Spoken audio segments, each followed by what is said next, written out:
Matt Sichterman came to Nebraska as a part of the 2017 signing class.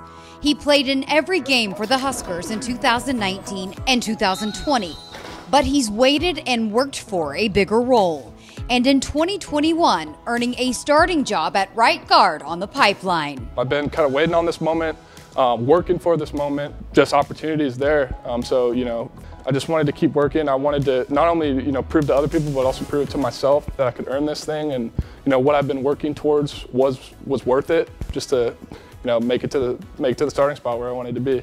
And while he was working for his moment, he always had a support system he could turn to for encouragement and advice. And when it came to competing for something that he wanted, well, that was nothing new to Matt. He's been competing pretty much since the day he was born as a triplet. My parents actually had 5 under 5, so I have 2 older sisters as well. I don't know how they managed it. We had a lot of community support, luckily, but it's always been great. I think the 3 of us, the triplets, we've always competed in everything we do. My parents didn't really have to push us, maybe as hard as some parents may push their children, because we were always just pushing each other. We were kind of battling out in the classroom.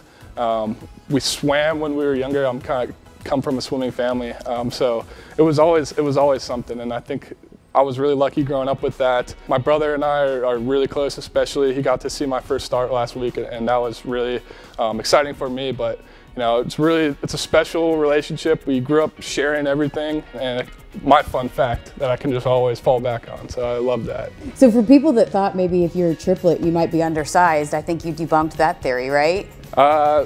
We were a month preemies, so we were undersized at one point, but for me at least that didn't last long. I was the first triplet, and never looked back. When I was 6 months old, I was like the size of a 1-year-old, and the rest is history. His dad, Mark, played football at Drake. His mom was a swimmer at Clemson. His sister Megan is currently swimming for Tennessee, and he was able to share the collegiate football experience with his brother Dan, who played for Iowa State. And for Matt Sichterman, the opportunity to be a Husker came thanks in large part to his being a triplet. I'll tell you what, it always gave me a workout partner in my brother. That was something that was especially unique, and in high school I think him and I were both kind of underweight linemen. He played defensive line, like defensive end, and I always kind of played O-line. But we were able to kind of diet together, work out together, and do the things we needed to do kind of to get to where we've gotten. And so that was a really unique experience. Always someone like I said, competing when we were eating at night, trying to gain weight, competing when we were sleeping, but also just having that support as well. Definitely huge. But the other thing is also in the classroom. One thing we kind of live off of in the O-line room is how you do small things is how you do all things. And so being able to just kind of push each other in the classroom and off the field as well, those kind of things kind of came natural in my life, and I'm really grateful for it because it's made me into who I am today.